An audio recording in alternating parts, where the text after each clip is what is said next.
इस संसार में अगर सबसे पवित्र रिश्ता कोई है तो वो एक माँ और संतान का है। इसी रूप में अगर एक भक्त माँ दुर्गा के चरणों में बैठकर अपनी माँ के भाव से माता दुर्गा की साधना करता है तो माँ अपने पुत्र के रूप में उसकी हर एक संकट से रक्षा करती हैं। एक पुत्र की भांति उसका पालन करती हैं, उसे सही दिशा दिखाती हैं। माँ दुर्गा की महिमा तो अपरंपार है। माँ जैसा कोई नहीं।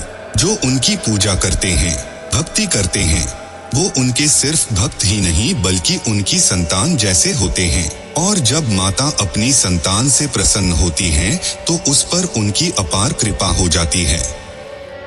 बार बार माता का स्मरण होना, उनके प्रति भक्ति भाव का बढ़ना। अगर देखा जाए तो लोग माता को सबसे ज्यादा नवरात्रों के समय ही याद करते हैं। बाकी समय माता को उतना याद नहीं किया जाता और लोग अपनी रोजाना की जिंदगी में व्यस्त हो जाते हैं।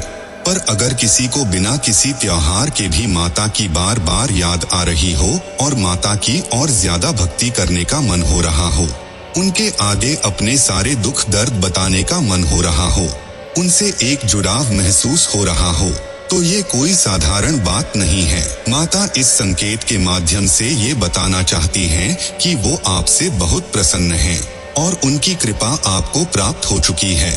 वो यही चाहती हैं कि आप ऐसे ही निरंतर उनकी भक्ति करते रहिए, उन पर अपना विश्वास बनाए रखिए। वो हमेशा एक माँ की तरह आपके साथ हैं। आपका अपनी माँ के प्रति प्रेम और लगाव का बढ़ना। जिस माँ ने हमें जन्म दिया है वो हमारे लिए किसी भगवान से कम नहीं है। एक माँ की जगह तो कोई भी नहीं ले सकता। माँ तो माँ होती है। जिस माँ ने आपको जन्म दिया है, अगर उसके प्रति आपका प्रेम और स्नेह और ज्यादा बढ़ने लगे तो समझ लीजिए स्वयं माँ दुर्गा आपसे प्रसन्न है।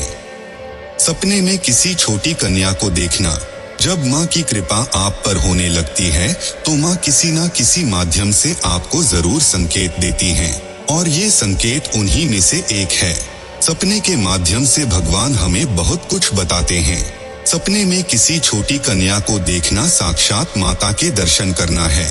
अगर आपके साथ ये होता है तो समझ लीजिए कि माता आपसे प्रसन्न है और आपके ऊपर अपना आशीर्वाद बनाए हुए हैं।